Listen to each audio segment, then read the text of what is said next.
Just kind of a cheap video experiment. Guess I'll do one of these once a week, just some video clips, stuff around that I've run across in my meager adventures.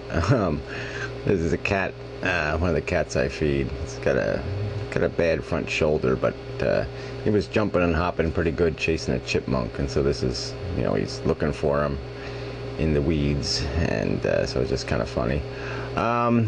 So yeah, I just talk about nature stuff, I guess. I might as well respond to some of the stuff Pyro said. He was being all positive about how we should just get along with the DNA, and that we're not manipulated. He doesn't feel manipulated by his DNA. As soon as he starts a sentence with I, he's already been manipulated by his DNA.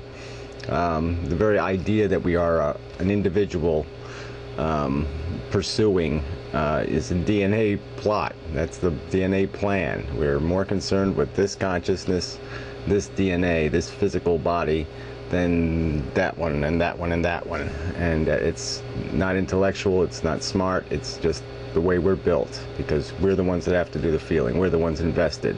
And the DNA has made us invested. It's essentially addicted us to being here. And kind of like this cat who's just got its little obsession. It's chasing its chipmunk cheese. When you think about the chipmunk and the cat, it's like kind of funny, because you think that the cat must weigh 30 times, what the chipmunk does. So just imagine having a tiger chasing you that was 30 times your weight, like some kind of 4 or 5 or 6,000 pound tiger chasing you. I guess it'd be at least that much. Yeah, I mean, pretty terrifying, I imagine. See, look at that stare. It's just looking at me. It's like, it's in the mood. And but anyway, so right here, the cat decides that it's had enough of the chase, and it jumped through all these weeds and Spacasandra and stuff, and just it ended up by its little food dish. Kind of comfortably lounged, and did that pretty quickly with a bad shoulder and all. So anyway, but there's a predator, right? So nature's just full of predators, things that are just out to ruin your day. There's another little predator. My garden's full of praying mantises, like hundreds, thousands of them. There was like last year, it was a lot, and so they laid eggs everywhere. There was egg cases everywhere. And so they're just all over the place. I mean, you cut the grass and they're all moving in front of the lawnmower. Just amazing. I mean, I could go out and in less than a minute I could find one of my little children. So it's going to be an interesting year. They don't have wings when they're really young like this. These are pretty small. It's only an inch long or so. And they'll get to be 4 or 5 inches long. But they don't have wings at that age, and so they just hop around. And but they're still a pretty intimidating looking little bug. But they're going to be eating each other. I mean, it's going to be carnage. This, by the time it's August, it's really going to be amazing to watch. So I should have video of them eating each other. I really should be able to catch that. So this is a pond down where I used to live when I was a kid, where I grew up. We used to go swimming here. So this was like a little cement wharfy thing. It had a diving board on it. We used to have to swim back and forth across that, 3 or 4 times. That was the swimming test.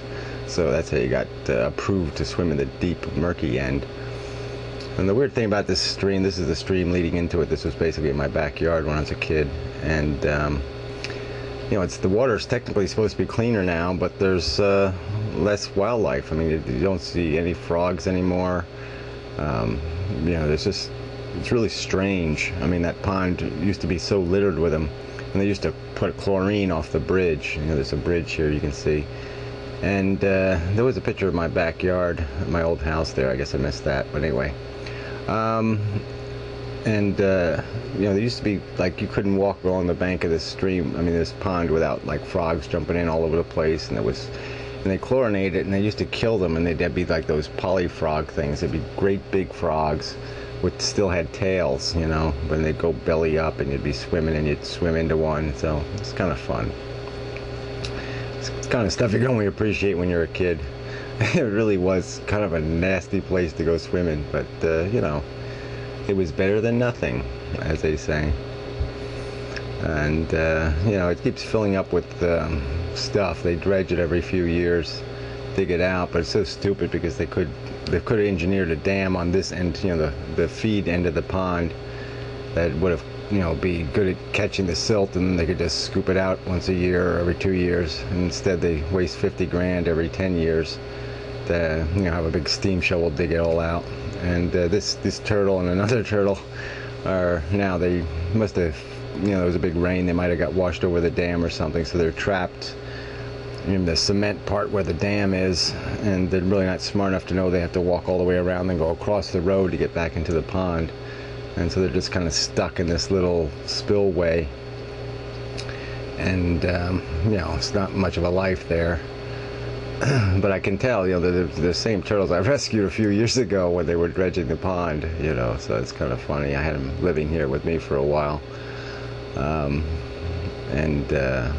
anyway, so I went down and fetched them out of there. Should be video of that coming up soon. Might see some turtles swimming first. Always like turtles. These are painted turtles, what they're called. They have kind of a black shell.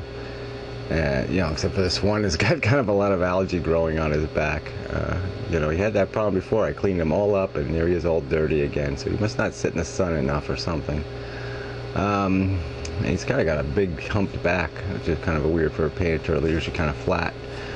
But anyway, they're kind of a pretty turtle. You know, they got, like, you know, red stripes on their arms, and they got the little yellow spots and dots on their face, and so they're kind of a pretty turtle.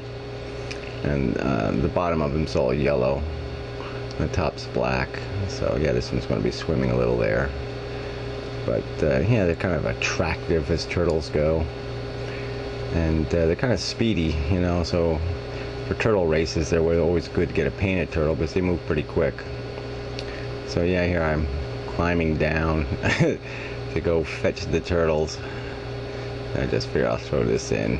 Let's see how old man does it. I remember as a kid, you used to go down there, you know, it used to be a lot more of a struggle to get out of there. Don't realize how much taller I am.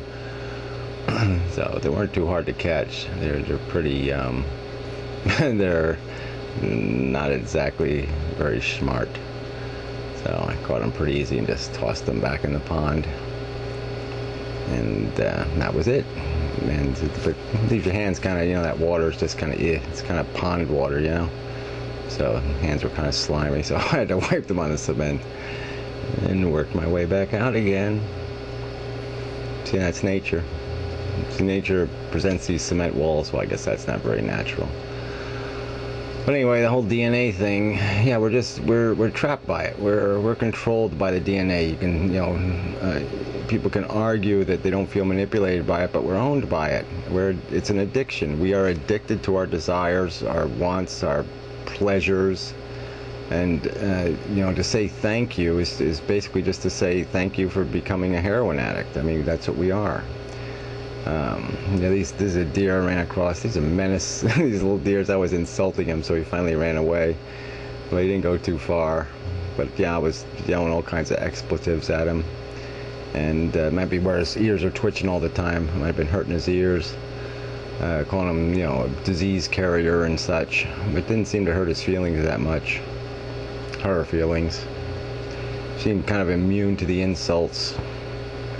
But you know, they really are a menace here. There's just eat everything, just ruin gardens, ruin landscaping, and then they carry these stupid Lyme disease ticks, you know, hundreds of them on each deer, and it's really a horrible disease, and it's really stupid that we're putting up with it, you know, because people aren't smart enough to figure out a better way to kill them than using bows and arrows. They kill 1/3 of the population every year, but it doesn't really do any good. 30,000 of them get hit by cars in this state. They look at chomping a little bush right there in front of us. Chomp, chomp, chomp.